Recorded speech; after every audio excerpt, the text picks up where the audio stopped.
For 2 years, Kenji kept his late wife Aya's phone charged. It never rang. Until tonight, the phone on the shelf buzzed a sound so foreign, it felt like an intrusion. The screen lit up. A text from Aya. Are you ready to be happy again? Aya, she's gone. This can't be real. His hand trembling, he pressed call. The number was still active. It rang. Hello. Who is this? Why do you have Aya's phone? My name is Reina. I knew Aya. I need to explain face to face. Please meet me tomorrow at the cafe on the corner. A stranger. But she knew Aya.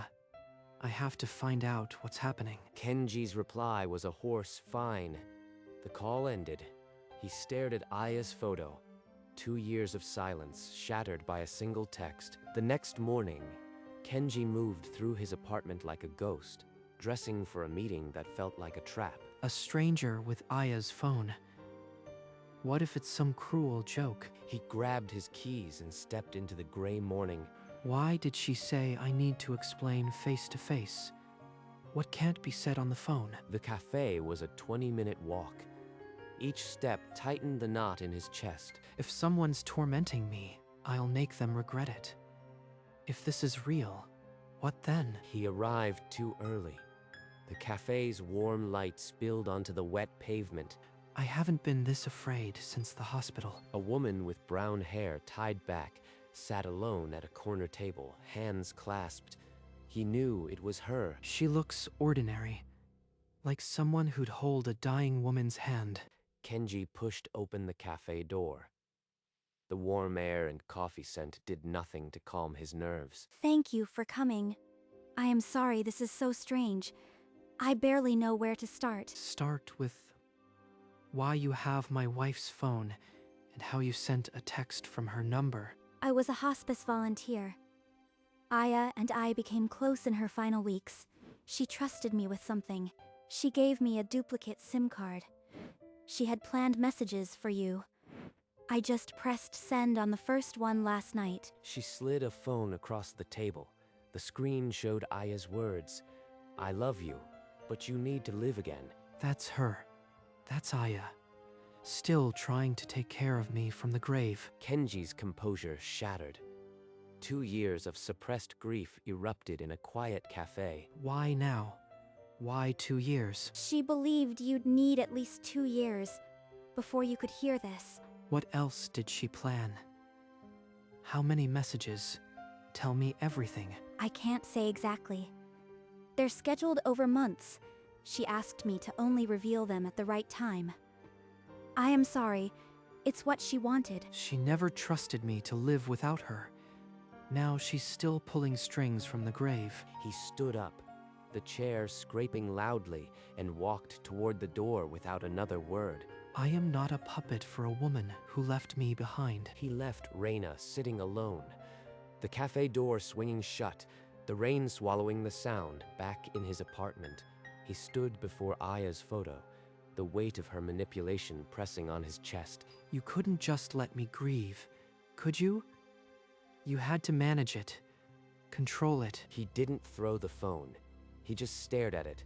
The screen dark now, her words still glowing inside him. The rain kept falling. The message still echoed in his head.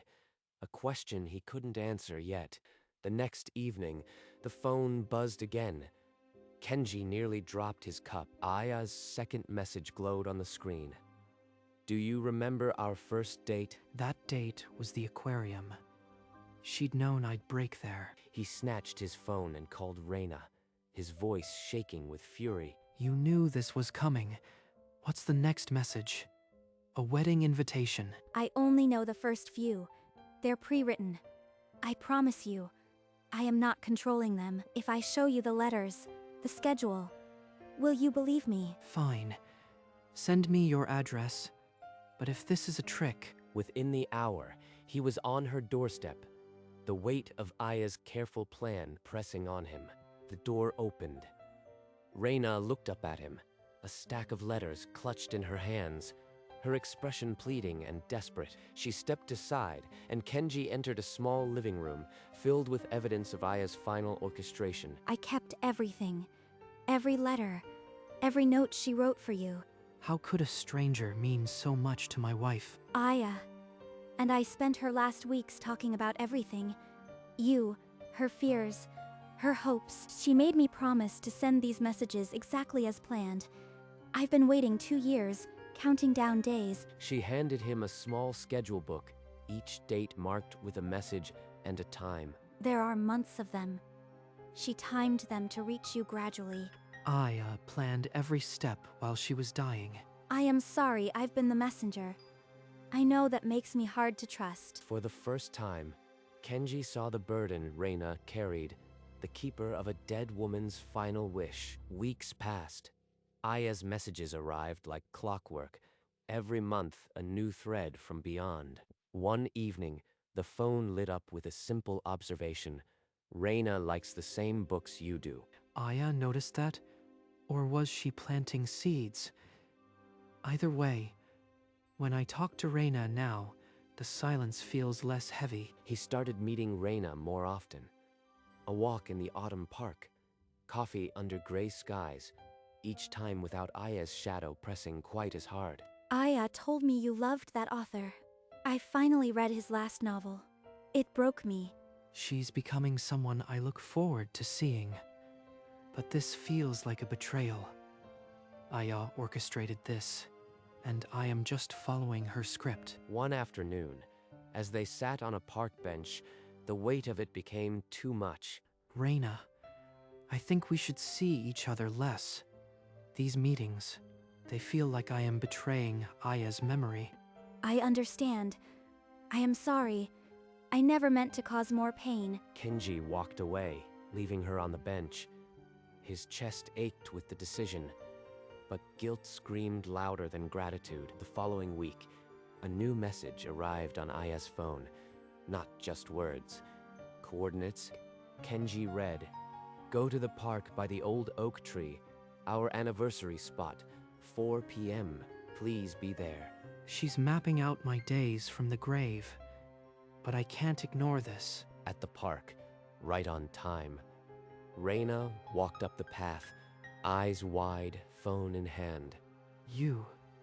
Did you orchestrate this? Are you controlling everything? I got the same message. Look, she sent it to me too. I am as confused as you. Her screen. He'll be there. Don't let him run away this time.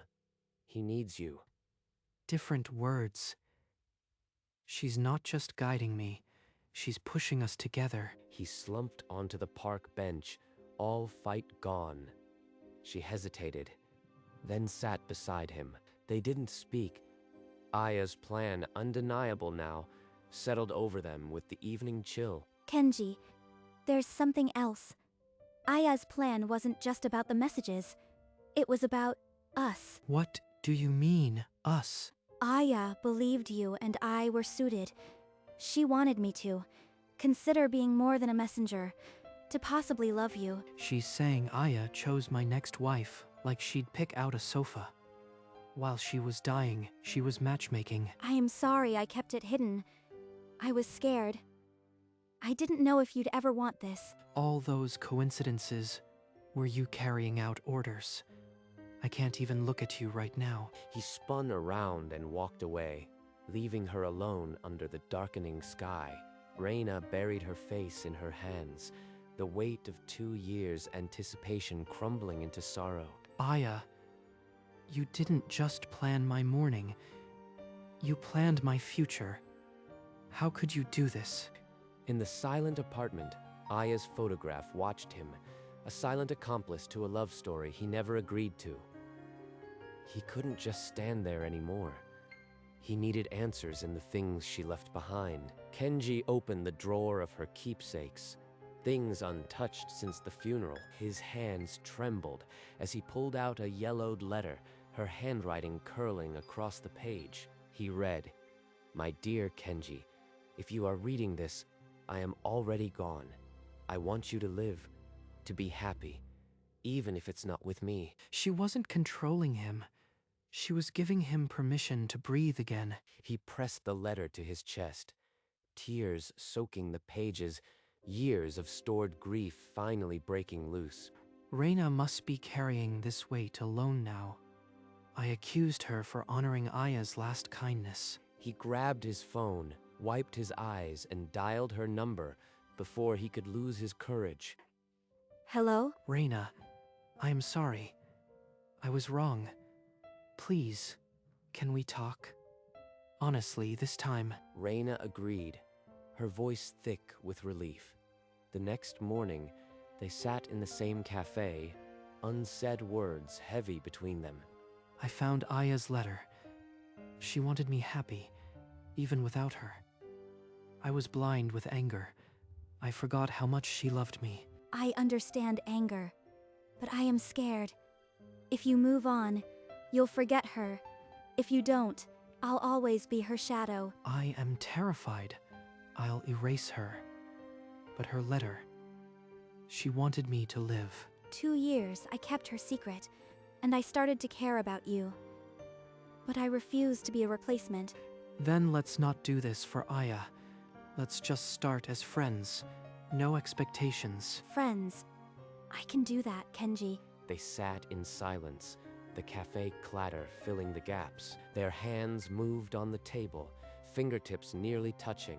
A fragile smile passed between them, the kind that carries more weight than any declaration. Months passed. Aya's texts became a rhythm, each message another thread binding them gently, inevitably. One afternoon, Aya's phone lit up with a new message. If you are reading this with Reina, then I was right. She knew. Even this, us reading her words together, she saw it coming. It's terrifying how accurately she predicted this. Like our whole connection is her script. But we didn't read her messages because we had to. We kept reading them because we wanted to see each other. I am not here because Aya asked. I am here because your smile makes the afternoons feel less empty. His hand closed around hers. The first deliberate touch without guilt. They walked through cherry blossoms in a quiet new rhythm. Aya's words now a background note, not the melody. By the time they returned to the bench, something had shifted. A quiet certainty neither had named yet. Aya's phone buzzed once more, but they let it lie. For the first time, they were living for themselves. Reina's phone rang. An old friend's voice, sharp with judgment. You are dating a man who can't move on? It's not like that. His wife passed 2 years ago. We're taking it slow. What if they're right? He still keeps her phone charged. Am I just filling a hollow space? The next time they met, Reina's warmth had cooled. Her replies were brief. Her smiles never reached her eyes. Is something wrong? You've been distant lately. Just tired. Work has been hectic. She canceled their next 2 meetings. Each text, excuse chipped another piece from his heart. If I become Aya's replacement, I lose myself. But pulling away hurts him. Is this destined to fail? Kenji stared at his phone. Her last message a cold sorry, can't make it. The space between them widened. She's slipping away. I was starting to believe. Maybe Aya was right. But now, I am losing her too. Kenji couldn't bear the silence. He went to her apartment, unannounced, and found her standing in the kitchen, eyes red. We need to talk. What is happening? You've been hiding from me for weeks. I can't do this, Kenji. Every time I am with you, I feel like a placeholder for a woman you'll never stop loving. That's not true. Aya is in the past. I am trying to live in the present with you. But Aya is not just in the past. She left these messages. She chose me. If we're together, is it real or am I following her script? You think I don't question that? I feel her presence in every touch. But I want this, Reina, not because Aya wanted it, but because I do. Then why does it hurt so much? Aya's ghost is between us, and she's not here to see the pain her plan caused. The words hung in the air, heavy, and final. Kenji's hands dropped to his sides. Then maybe it's better if we step back. I can't force you to trust this. Reina turned away, shoulders shaking. He left without another word, the door clicking shut like a closing chapter. Later that night, Aya's phone lit up the dark apartment. Another message, as if she was still watching. It read, "The last message will come on my birthday next year. Until then, trust each other." She planned even this crisis, but Reina needs to see it. Maybe it'll change her mind. He rushed to her apartment, the message burning a fragile hope in his chest. Reina opened the door, eyes swollen. He thrust the phone toward her without a word. Until then, trust each other. She's asking us to trust when trust is the one thing we can't find. I need time, Kenji. Away from these messages, away from you. I am sorry. She grabbed her coat and walked past him, down the stairs, into the night. Kenji stood frozen. Aya's words now, a cruel reminder of everything slipping through his fingers. Back in his apartment, he placed Aya's phone on the shelf. The screen slowly darkened, matching the emptiness inside. The next morning, Kenji found himself at the hospice. The same corridors where Aya took her last breath. He asked a passing nurse about Reina. Her face softened. Reina was here every day, she said. Aya used to call Reina her chosen sister. She'd say, "She's the one who'll save him when I can't." Chosen sister. She wasn't just a messenger. She was family to Aya. He walked into the hospice garden, the same garden Aya had described in her final days. Aya didn't just plan messages. She gave me a person she trusted with her whole heart. I let Reina feel like a shadow when she was actually the last gift Aya gave me. I am not losing her. I am going to fight for this. Not for Aya, but for me. He left the hospice with a clear mind for the first time in months. He pulled out his phone, not the one with Aya's number, but his own, and sent Reina a single message. "I understand now. Please let me try again." Reina's reply came an hour later. "I'll be at my apartment. Come over." When he knocked, the door opened slowly. Reina's eyes were red-rimmed, but she didn't look away. I went to the hospice. A nurse told me. Aya called you her chosen sister. She trusted you with me because she loved you. I am not here because Aya wanted this. I am here because I want this. I want you, Reina. You want me. But can you promise I won't always be standing in her shadow? You are not a shadow. You are the light she left behind for me. I'll honor her by living, not by hiding in the dark. Then I am yours. I've been yours since the day I read her first letter. She collapsed into his arms. They held each other in the doorway, 2 years of longing finally finding peace. Later, they sat together on her sofa, hands intertwined, the weight of the past months slowly dissolving. Ayaya's phone lay silent in his pocket, but for the first time, the silence felt like permission, not absence. A year passed. Kenji and Reina's shared apartment now held both their lives, matching mugs, a bookshelf together, and Aya's photo always present. On the wall calendar, Aya's birthday was circled, a date that once brought grief, now approached with reverence and anticipation. Her final message arrives that day. I want it to be the moment we start our marriage. Then we'll marry with her blessing. I want that too. They chose a small venue, a garden with an arch of white flowers. Only a handful of guests would witness it. Reina adjusted the bouquet. Kenji set up the small table with Aya's framed photograph at the center. She should have the best seat. She's still part of this. She won't just be watching. She'll be reading her last words to us. The evening before the ceremony, they sat together in the garden, the future quiet and heavy with meaning. Everything was ready. The flowers, the vows, and the phone. Still charged, waiting for its final call. The morning of Aya's birthday dawned clear.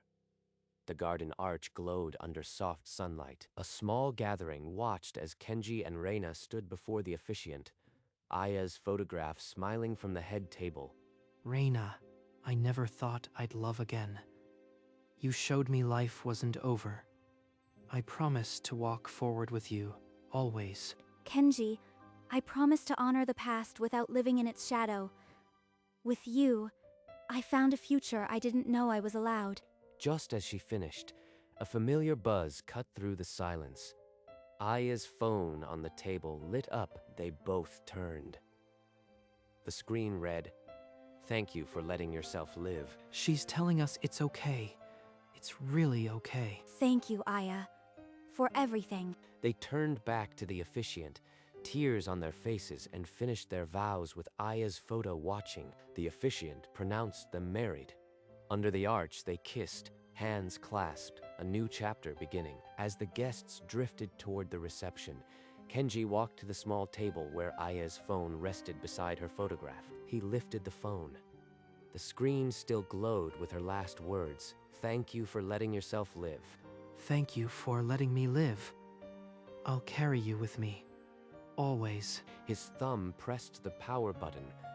The screen dimmed, then faded to black, a quiet ending to a 2-year vigil. 2 years of charging, of waiting, ends with a single press. But she'll never truly leave. Reina came to his side, her hand resting gently on his shoulder. She didn't speak. He placed the powered-down phone gently beside Aya's photograph, the two objects that had held him together for so long. Aya's smile, frozen in the frame, seemed to know this was exactly what she had planned. He looked at Reina, then back at the phone. The past was now complete. The future finally belonged to them. The phone stayed dark, its purpose fulfilled. On Aya's birthday, her final gift was freedom. The reception was simple: warm food, clinking glasses, and laughter spilling into the evening air. Close friends raised their glasses, their voices full of a happiness that had been hard-earned. Reina's old friend, the one who had once planted doubt, now embraced her with tearful apology. Kenji and Reina moved among the guests, their hands intertwined, never more than an arm's length apart. They paused together, turning to look at the head table where Aya's photo kept its silent vigil. The soft light caught the frame, and Aya's smile seemed to brighten, as if she was truly there. Sharing their joy, Reina leaned her head on Kenji's shoulder. Neither spoke. Their expressions said more than any toast could. Beside the photo, the darkened phone lay still, a quiet testament to a promise fulfilled.